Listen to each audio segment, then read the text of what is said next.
ચલો તો હવે આજે આપણે દાખલા નંબર જોઈ લઈએ 5. બરાબર છે, ઇમ્પોર્ટન્ટ દાખલો છે તો થોડી નજર રાખજો. હવે એ બી અને સી એમાં 3 પાર્ટ કરીને આપેલા છે. હવે જોઈ લઈએ શું કીધું છે. તો -900 સેન્ટીમીટર અને 900 સેન્ટીમીટર સ્થાનોએ રહેલા બે વિદ્યુત ભારો અનુક્રમે 7 માઇક્રોકુલમ અને -2 માઇક્રોકુલમ ના તંત્રની વિદ્યુત સ્થિતિ ઉર્જા શોધો. તમે વિચારો કે જે 7 માઇક્રોકુલમ છે એનું સ્થાન આપી દીધું છે -900 સેન્ટીમીટર, -2 માઇક્રોકુલમ છે એનું સ્થાન આપી દીધું છે +900 સેન્ટીમીટર. તો તમારે શું કરવાનું છે કે આ બે વિદ્યુત ભારો વડે જે તંત્ર બનશે એની સ્થિતિ ઉર્જા કેટલી. બરાબર, તો સૌથી પહેલા તો તમને -900 છે ને એને આપણે R1 વડે બતાવી દઈએ. બરાબર, તો -900 સેન્ટીમીટર. R2 બરાબર તો કે +900 સેન્ટીમીટર. બીજું Q1 બરાબર શું આપેલ છે તો કે 7 માઇક્રોકુલમ એટલે 10⁻6 કુલમ. Q2 બરાબર -2 માઇક્રોકુલમ એટલે 10⁻6 કુલમ લખી શકીએ. તમારે શું કરવાનું છે કે બંને વિદ્યુત ભારો વડે જે તંત્ર બને છે એની સ્થિતિ ઉર્જા શોધવાની છે. બરાબર છે, તો સૌથી પહેલા R1 અને R2 એ શું છે, ઉગમ બિંદુથી બંને વિદ્યુત ભારના સ્થાન છે. આકૃતિ દ્વારા થોડી ઘણી સમજ આપું તો માની લો કે આ ઉગમ બિંદુ છે. બરાબર છે, R1 શું છે -900 એટલે xm0 xm -9 છે, ym0 zm0 એટલે જે Q1 હશે ને એ અહીં ક્યાંક આવેલો છે, ઋણ x અક્ષ પર અહીં ક્યાંક આવેલો હશે Q1.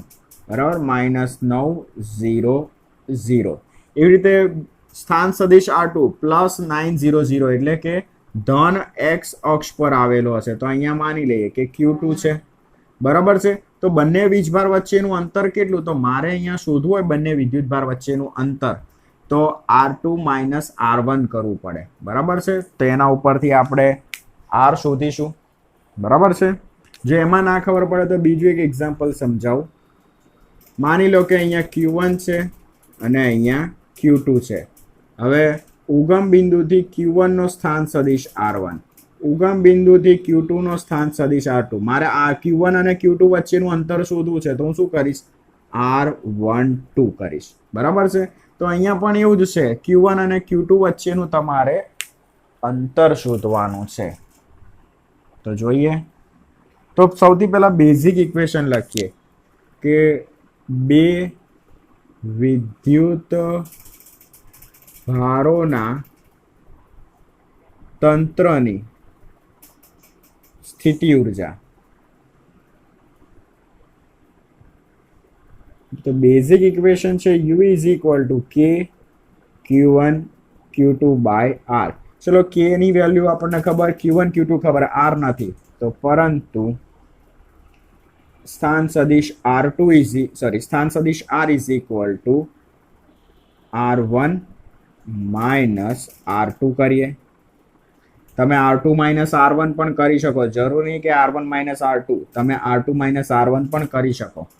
જુઓ, તો R1 ની વેલ્યુ શું છે તો કે -9,00 માઇનસ R2 ની વેલ્યુ છે 900. તો સ્થાન સદિશ R2 = તમને શું મળશે તો -9 એટલે શું થશે -18. xm y z તો 0 - 0 એટલે 0, 0 - 0 એટલે 0. આ શું મળ્યું, સ્થાન સદિશ R ની વેલ્યુ મળી. હવે આપણે એનું મૂલ્ય શોધવાનું.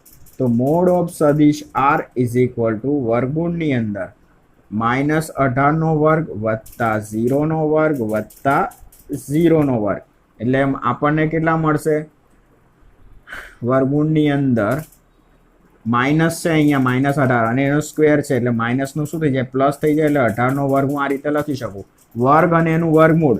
તો R બરાબર મને શું મળશે 18 સેન્ટીમીટર. કન્વર્ટ કરું મીટરમાં તો ભાગ્યા 100 એટલે 0.18 મીટર. ચલો, તમને R ની વેલ્યુ મળી ગઈ. બરાબર છે, R ની વેલ્યુ આપણને મળી ગઈ. બસ હવે આ સમીકરણનો ઉપયોગ કરીએ સમીકરણ 1 પરથી.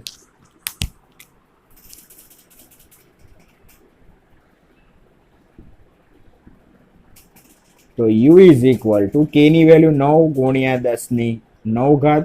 q1 કેટલા છે તો કે 7 10 ની માઇનસ 6 ઘાત.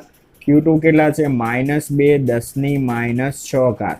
અને r ની વેલ્યુ આપણે શોધી 0.18. ચલો કેલ્ક્યુલેશન મારીએ તો 9 ગુણ્યા 7 ગુણ્યા 2 ભાગ્યા 0.18 એટલે બરાબર કેટલા મળશે તો કે u બરાબર આપણને મળશે તો કે 710 ની હવે 9 માઇનસ 6 એટલે કેટલા થશે 9 માઇનસ 12 એટલે કેટલા વધશે તો કે -3 બરાબર છે. હવે પોઈન્ટ કાપી લઈએ તો u ઇઝ ઇક્વલ ટુ અહીંયા આવશે -0.7 જૂલ બરાબર છે. તો બંને વિદ્યુત ભારના તંત્રની સ્થિતિ ઉર્જા મળી ગઈ -0.7 જૂલ. હવે શું કીધું છે આ બે વિદ્યુત ભારોને એકબીજાથી અનંત અંતર સુધી જુદા પાડવા માટે કેટલું કાર્ય જરૂરી છે બરાબર. માની લો કે હવે વાત કરીએ બી કાર્ય શોધવાનું છે. માની લો કે અહીંયા Q1 છે અહીંયા Q2 છે. હવે મારે શું કરવું છે બંને વિદ્યુત ભારને અનંત અંતરે છૂટા પાડવા છે એટલે કે હું શું કરીશ Q2 ને ક્યાં લઈ જઈશ અનંત અંતરે લઈ જઈશ. હવે આપણને ખબર છે કોઈ પણ વિદ્યુત ભાર હોય એને તમે અનંત અંતરે લઈ જાઓ તો એની સ્થિતિ ઉર્જા શું થાય 0 હોય. હવે તમે જુઓ કે Q1 ક્યાં છે તો કે અહીંયા Q2 અહીંયા છે. હવે બંને વિદ્યુત ભાર પહેલા કેટલા અંતરે હતા 0.18 મીટરના અંતરે. હવે Q2 ને હું ક્યાં લઈ જઈશ અનંત અંતરે લઈ જઈશ. તો હવે બંનેને મારે અનંત અંતરે લઈ જવા હોય તો કાર્ય કેટલું કરવું પડે તો કાર્ય કેટલું કરવું પડે ખબર છે તો પહેલા વિદ્યુત ભાર બંને વચ્ચેનું અંતર કેટલું હતું 0.18 મીટર. હવે બંને વિદ્યુત ભારને હું અનંત અંતરે લઈ જાઉં છું તો અનંત અંતરે સ્થિતિ ઉર્જા શું થાય 0 થાય કેમ કે ઇક્વેશન જુઓ કે Q1 Q2 બાય r ક્યાં છે છેદમાં r ની વેલ્યુ ઇન્ફિનિટી થાય તો સ્થિતિ ઉર્જા શું થાય 0 થાય. એટલે ફરીથી તો સમજો કે બંને વિદ્યુત ભારો પહેલા 0.18 મીટરના અંતરે હતા ત્યારની સ્થિતિ ઉર્જા આપણે u1 લઈ લઈએ. પછી બંને વિદ્યુત ભારો કેટલા અંતરે જતા રહે છે અનંત અંતરે જતા રહે છે. તો હવે બંનેની સ્થિતિ ઉર્જા શું થશે 0. તો સૌથી પહેલા કરવું પડતું કાર્ય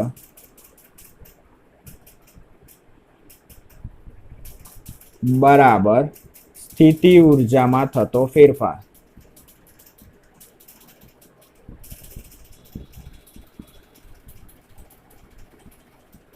બરાબર તો W ઇઝ ઇક્વલ ટુ પહેલા બંને વિદ્યુત ભારો કેટલા અંતરે હતા 0.18 મીટર તો ત્યારની સ્થિતિ ઉર્જા આપણે u1 કહી દઈએ માઇનસ હવે બંને વિદ્યુત ભારો અનંત અંતરે મોકલવામાં આવે છે ત્યારની સ્થિતિ ઉર્જા u2. તો u1 એટલે ફરીથી રિપીટ કરીશ બંને વિદ્યુત ભાર વચ્ચેનું અંતર 0.18 મીટર હોય ત્યારની સ્થિતિ ઉર્જા છે આપણી જોડે કેટલી -0.7 અને u2 એટલે શું થશે બંને વિદ્યુત ભારો જ્યારે અનંત અંતર હોય ત્યારની સ્થિતિ ઉર્જા એટલે કે 0. તો W ઇઝ ઇક્વલ ટુ શું હશે -0.7 જૂલ બરાબર એકદમ ઇઝી. ચલો હવે શું કરીશું તો ત્રીજા નંબર પર જુઓ. ધારો કે આ વિદ્યુત ભારોના તંત્રને બાહ્ય વિદ્યુત ક્ષેત્ર E બરાબર a/r² માં મૂકવામાં આવે છે જ્યાં a બરાબર 9 ગુણ્યા 10 ની 5 ઘાત સેન્ટીમીટર ઇનવર્સ 2 છે. તો આ તંત્રની સ્થિતિ ઉર્જા કેટલી હવે સમજો કે તમને શું કીધું છે કે કોઈ આવી રીતે વિદ્યુત ક્ષેત્ર છે બરાબર છે. એ વિદ્યુત ક્ષેત્રની અંદર Q1 અને Q2 મૂકવામાં આવે છે. તો હવે તંત્રની સ્થિતિ ઉર્જા કેટલી તો આની વાત આપણે પહેલા થિયરીમાં કરી ચૂકેલા છે કે બાહ્ય વિદ્યુત ક્ષેત્રની અંદર જ્યારે તમે કોઈ વિદ્યુત ભારને લાવો છો બરાબર તો એના માટે શું કરવું પડે કાર્ય અને એ જે કાર્ય છે એ સ્થિતિ ઉર્જા સ્વરૂપે સંગ્રહાશે. એ સ્થિતિ ઉર્જાનું ઇક્વેશન હું અહીંયા લખું છું તો જુઓ તો બાહ્ય વિદ્યુત ક્ષેત્રમાં બે વિદ્યુત ભારોના તંત્રની સ્થિતિ ઉર્જા, બરાબર. ઇક્વેશન જોજો, U is equal to Q1 V1 વત્તા Q2 V2 plus K Q1 Q2 by R. Equation R આવશે. ઇક્વેશન ના ખબર પડે તો જૂની થિયરી આપણે ચેનલ પર મૂકેલી જ છે, તો જોઈ લેવું. ચલો, હવે પ્રશ્ન એ થાય કે આપણી જોડે Q1 Q2 એની વેલ્યુ છે, K Q1 Q2 by R પણ છે. જુઓ, K Q1 Q2 by R ની વેલ્યુ આપણે શોધી હતી -0.7. પણ તકલીફ ક્યાં છે, આપણી જોડે V1 અને V2 નથી. પણ કશો વાંધો નહીં, આપણી જોડે V1 V2 મેળવી લઈએ. હવે V બરાબર શું આવે તો કે E ઇન્ટુ ડી, આપણું બેઝિક ઇક્વેશન, બરાબર. હવે E બરાબર આપણને આપેલ છે A બાય R સ્ક્વેર, તો અહીંયા મૂકી દઈએ A by R square. D ની જગ્યાએ પણ આપણે અંતર R જ વાપરી દઈએ, તો એક એક R કેન્સલ, બરાબર. તો અહીંયા શું વધશે, A બાય R વધશે. હવે આ ઇક્વેશન આપણે V1 R1 ને V2 R2 માટે લખીએ તો આ ઇક્વેશન શું થશે, U is equal to Q1 A by R1 વત્તા Q2 A બાય R2 વત્તા K Q1 Q2 by R. ચલો, હવે આ ઇક્વેશનની અંદર બધી વેલ્યુ મૂકી દઈએ, કેમ કે એ તો છે આપણી જોડે બધું. તો Q1 ની વેલ્યુ છે 7 10 - 6 ગુણ્યા A ની વેલ્યુ કેટલી છે તો કે આપણને આપેલી છે 9 × 10⁵, 9 × 10⁵. છેદમાં શું છે, R1. તો આપણી જોડે સ્થાન સદિશ R1 છે, એનું મૂલ્ય શોધશો ને એટલે કેટલું મળશે, 9 સેન્ટીમીટર જ મળશે. સદિશ R1 છે, એનું મારે મૂલ્ય શોધવું છે, તો આપણે શું કરીશું, વર્ગમૂળની અંદર -9 વર્ગ વત્તા 0 વર્ગ વત્તા 0 વર્ગ, એટલે આપણે સાદુરૂપ આપીશું ને એટલે છેલ્લે તમને R1 સદિશ છે ને એનું મૂલ્ય R1 બરાબર મળશે 9 સેન્ટીમીટર. એને કન્વર્ટ કરી આપણે મીટરમાં, તો કેટલું થશે, તો 0.09 મીટર થશે. સેમ વસ્તુ આગળના પદમાં છે. Q2 ની વેલ્યુ છે -2 10 - 6 ગુણ્યા A ની વેલ્યુ 9 × 10⁵, છેદમાં R2 છે, તો સદિશ R2 ની વેલ્યુ +900 છે, તો એનું પણ મૂલ્ય તમને 0.09 મળશે, વત્તા K Q1 Q2 by R. તો આપણે શોધેલી જ છે, K Q1 Q2 by R ની વેલ્યુ કેટલી છે, -0.7. ચલો, હવે ગણતરી મારીએ એટલે આપણું કામ અહીંયા પૂરું થાય. તો જુઓ, તો 9 × 7 ભાગ્યા 0.09, એની વેલ્યુ મળશે 700 10 - 1 વત્તા પ્લસ માઇનસ શું થશે, માઇનસ થશે, 9 દુ 18 ભાગ્યા 0.09, એટલે આપણને મળશે 200 10 - 1 પ્લસ માઇનસ -0.7. સાદરૂપ આપીએ તો 700 × 10 - 1 એટલે કેટલા થશે, 70 -20 -0.7. તો હવે જોઈએ, ગણતરી મારીએ તો 70 -20 -0.7 એટલે 49.3 જૂલ તમારો ફાઇનલ આન્સર આવે. ઓકે, તો આ તમારો દાખલો અહીંયા પૂરો થયો.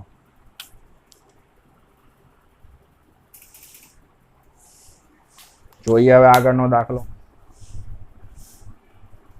તો હવે આગળનો દાખલો જોઈ લઈએ. તો હવે શું કીધું છે, એક દ્રવ્યના અણુને 10 - 29 કુલમ ઇન્ટુ મીટર જેટલી કાયમી ડાયપોલ મોમેન્ટ છે, બરાબર. એક દ્રવ્ય છે, એક અણુની ડાયપોલ મોમેન્ટ આપેલી છે 10 - 29. આ દ્રવ્યના 1 મોલ જથ્થાને 10⁶ વોલ્ટ પર મીટરના મૂલ્યનું પ્રબળ વિદ્યુત ક્ષેત્ર લગાડીને ધ્રુવીભૂત કરેલ છે, બરાબર. એક અણુ છે, એની ડાયપોલ મોમેન્ટ આપી દીધી 10 - 29 કુલમ ઇન્ટુ મીટર. હવે આવા કેટલા છે તો કે 1 મોલ દ્રવ્ય છે, અને આ 1 મોલ દ્રવ્યને કેટલું વિદ્યુત ક્ષેત્ર તો કે 10⁶ વોલ્ટ પર મીટર પ્રબળ વિદ્યુત ક્ષેત્ર લાગુ પાડેલ છે, અને શું કરેલ છે, ધ્રુવીભૂત કરેલ છે. ક્ષેત્રની દિશા એકાએક 60 ડિગ્રીના કોણ જેટલી બદલવામાં આવે છે. આ દ્રવ્યની ડાયપોલ ક્ષેત્રની નવી દિશામાં ગોઠવાતા મુક્ત થતી ઉષ્માની ગણતરી કરો. સરળતા ખાતર નમૂનાનું 100% ધ્રુવીભવન થયું છે તેમ ધારો. 1 મોલ બરાબર 6×10⁻23 અણુઓ તમારે લેવાના છે. બરાબર, આપણે જનરલી 1 મોલ એટલે 6.023 × 10⁻23 અણુઓ લઈએ છીએ, પણ રકમમાં તમને જે આપેલ છે ને એ જ વેલ્યુનો ઉપયોગ કરવાનો. સૌથી પહેલા આપણે શું કરીશું, તો તમે અહીંયા વિચારો કે એક અણુની ડાયપોલ મોમેન્ટ આપેલી છે 10⁻29 કુલમ ઇન્ટુ મીટર. આપણે શું કરીશું, 1 મોલ અણુની ડાયપોલ મોમેન્ટ શોધીશું. તો સૌથી પહેલા તો કઈ વેલ્યુ આપેલી છે, તો અહીંયા 1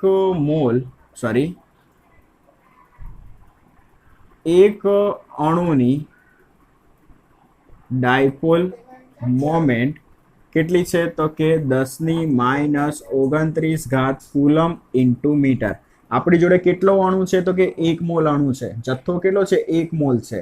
હવે 1 મોલ એટલે 6 × 10⁻23. તો અહીંયા લખીએ કે 6 × 10⁻23 અણુની ડાયપોલ મોમેન્ટ કેટલી થશે, તો P બરાબર 6 × 10⁻23 × 10⁻29. એટલે આપણને કેટલા મળશે, 6 × 10⁻6 કુલમ ઇન્ટુ મીટર. તો 1 મોલ અણુની ડાયપોલ મોમેન્ટ મળી 6 × 10⁻6 કુલમ ઇન્ટુ મીટર. હવે અહીંયા શું કરીશું, તો સૌથી પહેલા આપણે એવું વિચારીશું કે અહીંયા તમે રકમમાં જો કે ક્ષેત્રની દિશામાં એકાએક 60 ડિગ્રીના કોણ જેટલી બદલવામાં આવે છે. એનો મતલબ કે જે વિદ્યુત ક્ષેત્ર છે એ વિદ્યુત ક્ષેત્ર સાથે અચાનક જે ડાયપોલ મોમેન્ટ છે P એ કેટલો ખૂણો બનાવે છે, 60 ડિગ્રીનો ખૂણો બનાવે છે. પહેલા માની લે કે થીટા = 0 હતો, એટલે કે વિદ્યુત ક્ષેત્રની દિશામાં ડાયપોલ મોમેન્ટ હતી. બરાબર છે. હવે શું થાય છે, તો કે 60 ડિગ્રી જેટલું શું કરે છે, પોતે ભ્રમણ કરે છે. તો જોઈએ શું થાય છે.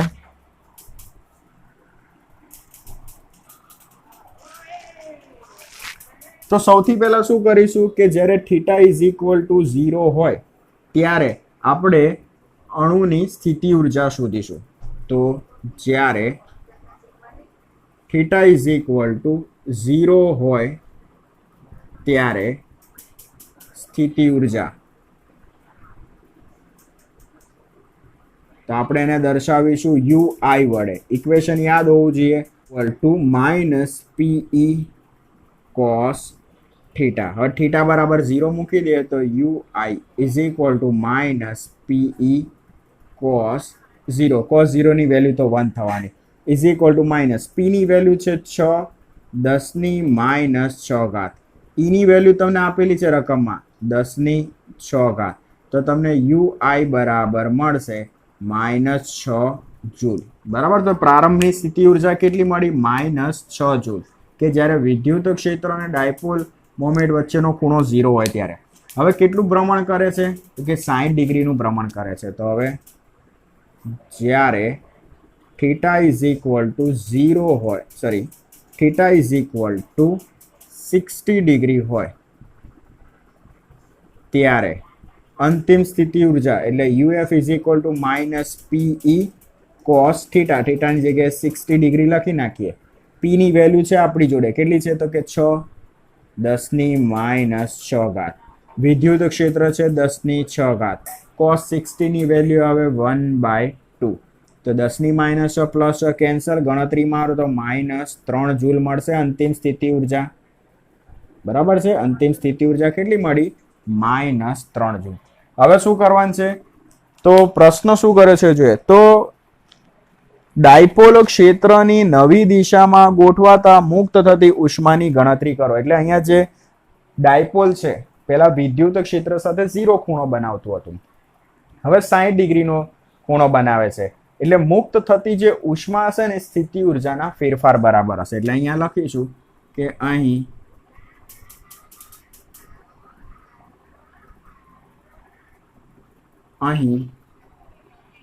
મુક્ત થતી ઉષ્મા ઉર્જા બરાબર સ્થિતિ ઉર્જામાં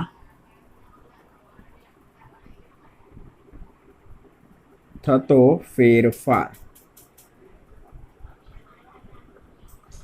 તો અંતિમ સ્થિતિ ઉર્જા માઇનસ પ્રારંભિક સ્થિતિ ઉર્જા. તો અંતિમ સ્થિતિ ઉર્જા કેટલી છે? -3 માઇનસ અંતિમ પ્રારંભિક સ્થિતિ ઉર્જા છે -6. માઇનસ માઇનસ પ્લસ એટલે સ્થિતિ ઉર્જામાં થતો ફેરફાર એટલે કે મુક્ત થતી ઉર્જા કેટલી મળશે? 3 જૂલ. તો તમે એને ડેલ્ટા યુ વડે પણ બતાવી શકો. તો તમારે સૌથી પહેલા શું કરવાનું હતું? તો 1 મોલ જથ્થો છે અણુઓનો, એની ડાયપોલ મોમેન્ટ શોધી નાખવાની. બરાબર છે? એ મળી જાય પછી થીટા ઇઝ ઇક્વલ ટુ 0 હોય ત્યારની સ્થિતિ ઉર્જા ગણો, theta is equal two 60 degree હોય ત્યારની સ્થિતિ ઉર્જા ગણો.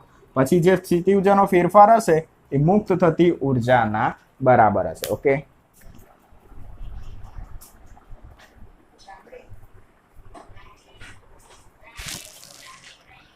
ચલો તો હવે આગળ જોઈ લઈએ ઉદાહરણ નંબર 8. બરાબર છે? તો રકમ જોઈ લઈએ. રકમમાં એવું કીધું છે કે ડાઇલેક્ટ્રિક અચળાંક કે ધરાવતા દ્રવ્યના એક ચોસલાનું ક્ષેત્રફળ સમાંતર પ્લેટ કેપેસિટરની પ્લેટ જેટલું છે.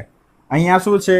એક સમાંતર પ્લેટ કેપેસિટર છે. આ બ્લુ કલરની જે બે લાઈન દેખાય છે એ શું છે? કે સમાંતર પ્લેટ કેપેસિટરની બે પ્લેટ છે. હવે આ બે પ્લેટની વચ્ચે જેટલું પ્લેટનું ક્ષેત્રફળ છે ને એટલું જ ક્ષેત્રફળ ધરાવતો એક ડાઇલેક્ટ્રિક પદાર્થ આપણે મૂકેલ છે. ક્યાં? તો કે બે પ્લેટની વચ્ચે પ્લેટનું જેટલું ક્ષેત્રફળ છે ને એટલું જ ક્ષેત્રફળ ધરાવતો એક ડાઇલેક્ટ્રિક પદાર્થ આપણે મૂકેલ છે. બરાબર? હવે જુઓ, હવે આ જે પરંતુ તેની જાડાઈ 3/4 ઇન્ટુ ડી છે. આ જે ચોસલું છે એની જાડાઈ કેટલી છે? 3D/4 છે. જ્યાં ડી બે પ્લેટ વચ્ચેનું અંતર છે. હવે આ જે ડી છે ને એ શું છે? તો કે બે પ્લેટ વચ્ચેનું અંતર છે.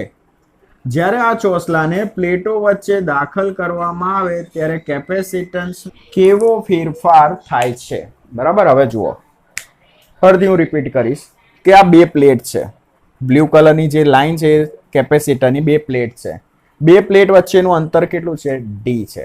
હવે પ્લેટનું જેટલું ક્ષેત્રફળ છે ને એટલું જ ક્ષેત્રફળ ધરાવતું એક ડાઇલેક્ટ્રિક ચોસલું છે. એને ક્યાં મૂકેલ છે? કેપેસિટરની બે પ્લેટ વચ્ચે મૂકે છે. હવે આપણને ગણતરીમાં સરળતા રહે ને એના માટે થઈને મેં આ જે ચોસલું છે ને એ આ પ્લેટને એકદમ નજીક મૂકેલું છે. આ જે ચોસલું છે એ આ પ્લેટની એકદમ અડોઅડ મૂકેલું છે. વચ્ચે એટલે ગમે ત્યાં તમે મૂકી શકો. બરાબર છે? સરળતા રહે એના માટે થઈને. હવે જે ચોસલું છે એની જાડાઈ કેટલી છે? 3D/4 છે. બરાબર? સમજજો. હવે આ બે પ્લેટ વચ્ચેનું અંતર કેટલું છે? ડી છે. ચોસલાની જાડાઈ 3D/4 છે. પ્લેટ અને ચોસલાની આ સપાટી બંને વચ્ચેનું અંતર કેટલું થશે? D/4 થશે. કઈ રીતે મળ્યું? તો ડી માંથી 3D/4 બાદ કરી નાખો એટલે મને આ મળી જશે. હવે કરવાનું છે શું? તો કેપેસિટન્સમાં કેવો ફેરફાર થાય? તમારે શું શોધવાનું છે? કેપેસિટન્સ શોધવાનું છે. તો C = Q/V આપણી જોડે ઇક્વેશન છે. બરાબર? હવે એમાં આપણે શું શોધીશું ખબર? સ્થિતિમાન V શોધીશું. સ્થિતિમાન V મળી જશે ને એટલે ઓટોમેટિક તમને C મળી જશે. બરાબર છે? તો સૌથી પહેલું કામ શું કરીશું આપણે? તો કે સ્થિતિમાન V શોધીશું. તેના માટે જુઓ, સૌથી પહેલા જ્યારે સમાંતર બે કેપેસિટરની પ્લેટ છે એની વચ્ચે માની લો કે આ ચોસલું નહોતું. જ્યારે કેપેસિટરની બે પ્લેટ વચ્ચે શું હતી? હવા હતી. ત્યારે કેપેસિટરમાં વિદ્યુત ક્ષેત્ર કેટલું હશે? E1 = V0/D. આ આપણે ઇક્વેશન પહેલા પણ લાવી દીધું છે.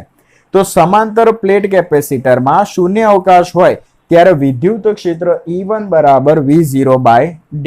બરાબર છે? હવે કેપેસિટરની બે પ્લેટ વચ્ચે હું ડાઇલેક્ટ્રિક પદાર્થ મૂકીશ ને એટલે જે નવું વિદ્યુત ક્ષેત્ર હશે એ પ્રારંભ કરતા કેટલામાં ભાગનું થઈ જશે? કેમાં ભાગનું. આ પણ ઇક્વેશન પહેલા આપણે ભણી ગયા છીએ કે તમે પ્રારંભમાં વિદ્યુત ક્ષેત્ર કેટલું હતું? E1 હતું. હવે તમે કેપેસિટરની બે પ્લેટ વચ્ચે ડાઇલેક્ટ્રિક પદાર્થ દાખલ કરશો એનો અચળાંક કેટલો છે? K છે. તો જે નવું વિદ્યુત ક્ષેત્ર મળશે એ પ્રારંભ કરતા કેમાં ભાગનું. એટલે જો બે પ્લેટ વચ્ચે ડાઇલેક્ટ્રિક પદાર્થ દાખલ કરતા વિદ્યુત ક્ષેત્ર ઘટી જશે. E2 = E1/K. ઓકે, હવે અહીંયા શું કરીશું? આપણે પરિણામી સ્થિતિમાન મેળવીશું. V ની વેલ્યુ મેળવવાની ને, તો પરિણામી સ્થિતિમાન ધ્યાન રાખજો. હવે અહીંયા જુઓ E1 is equal two V0/D, તો એને હું શું લખી શકું? E0 લખી શકું, પ્રારંભિક વિદ્યુત ક્ષેત્ર. E2 is equal two E1/K, તો E1 ની જગ્યાએ E0/K લખી શકું. ચલો, પરિણામી સ્થિતિમાન V is equal two V1 plus V2.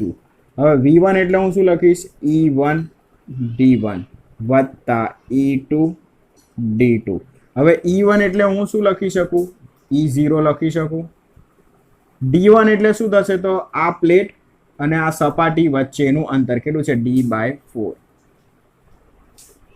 વત્તા E2 એટલે હું શું લખી શકું? E0/K લખી શકું.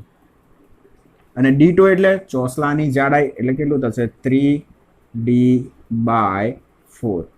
હવે સમજો, E0 ઇન્ટુ D એટલે હું શું લખી શકું? તો કે V0 લખી શકું. અહીંયા જુઓ, V0/D આના ઉપરથી ઇઝ ઇક્વલ ટુ E0. તો V0 બરાબર શું થાય? E0 ઇન્ટુ D થાય.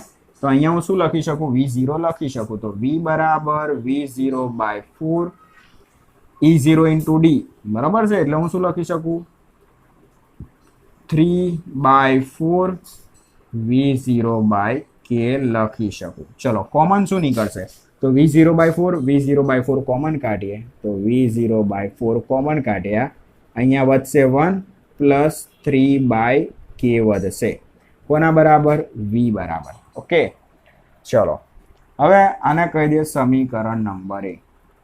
તો હવે કેપેસિટન્સમાં થતો ફેરફાર.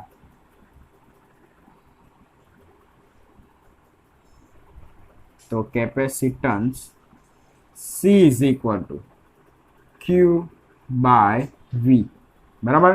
ચલો, V ની વેલ્યુ છે આપણી જોડે આખી, આ તો મૂકી દઈએ. તો Q upon V0/4 1 plus 3/K. ચલો, છેદનો છેદ ક્યાં જશે? અંશમાં. તો Q/V0 આપણે આવી રીતે લખીએ. અહીંયા લસા લઈ લઈએ તો શું થશે? K plus 3/K. હવે Q/V0 એટલે હું શું લખી શકું? C0 લખી શકું. C is equal two C0 4K છેદમાં K પ્લસ 3 બરાબર. તો આ તમારો જવાબ થયો, કેપેસિટન્સમાં થતો ફેરફાર. C is equal two C0 4K/K plus 3.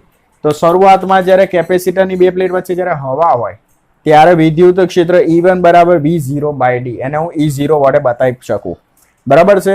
બે પ્લેટ વચ્ચે તમે ડાયલેક્ટ્રિક દાખલ કરો ત્યારનું વિદ્યુત ક્ષેત્ર E2 બરાબર E1/K, E1 ની જગ્યાએ હું E0 લખી શકું. હવે આ બે વચ્ચેનું સ્થિતિમાન વત્તા ચોસલા વડે ઉદ્ભવતું સ્થિતિમાન, બેનો સરવાળો કરવાનો. આગળ ગણતરી મારો, E1 D1 E2 D2. E1 તો E1 બરાબર E0 લખો, D1 ની જગ્યાએ D/4. E2 એટલે શું થશે? E0/K. અને D2 એટલે શું થશે? ચોસલાની જાડાઈ. બસ. હવે V0/D બરાબર E0, તો V0 ને કરતા બનાવો E0 ઇન્ટુ D. વેલ્યુ મૂકો V0 સાદુરૂપ આપો એટલે V મળશે. આ V ની વેલ્યુ આમાં મૂકો એટલે